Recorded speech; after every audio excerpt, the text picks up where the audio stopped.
Yeah, masuk gear di pedal tekan slow.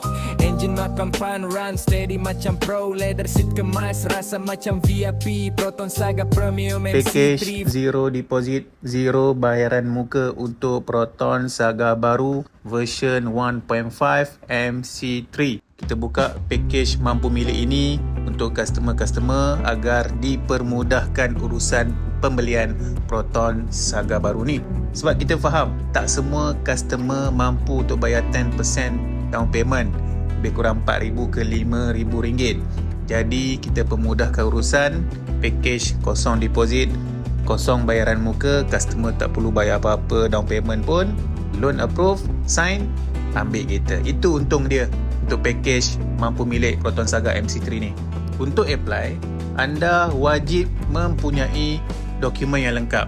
First, IC. Yang kedua, lesen memandu, lesen kereta.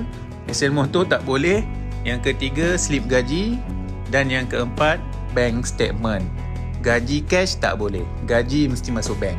InsyaAllah boleh. Proton Saga MC3 version terkini ni mempunyai 3 pilihan spek. Bermula dengan Proton Saga Standard 1.5 Auto. Yang kedua, Proton Saga Executive 1.5 Auto. Dan yang full spec, Proton Saga Premium 1.5 CVT Auto. Ketiga-tiga spek ni kita buka package mampu milik ni. Zero deposit, zero bayaran muka. Anda ambil kereta anda hari ni, tak perlu bayar apa-apa deposit ataupun down payment. Bayaran bulanan, bulan-bulan berikutnya baru start bayar. Itu bestnya untuk package kereta Proton Saga MC3 mampu milik ni. Untuk anda yang berminat, boleh terus hubungi saya.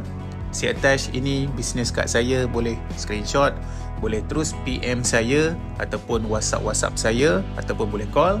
Terus bertindak pantas, Proton Saga MC3 bakal menjadi milik anda. Assalamualaikum.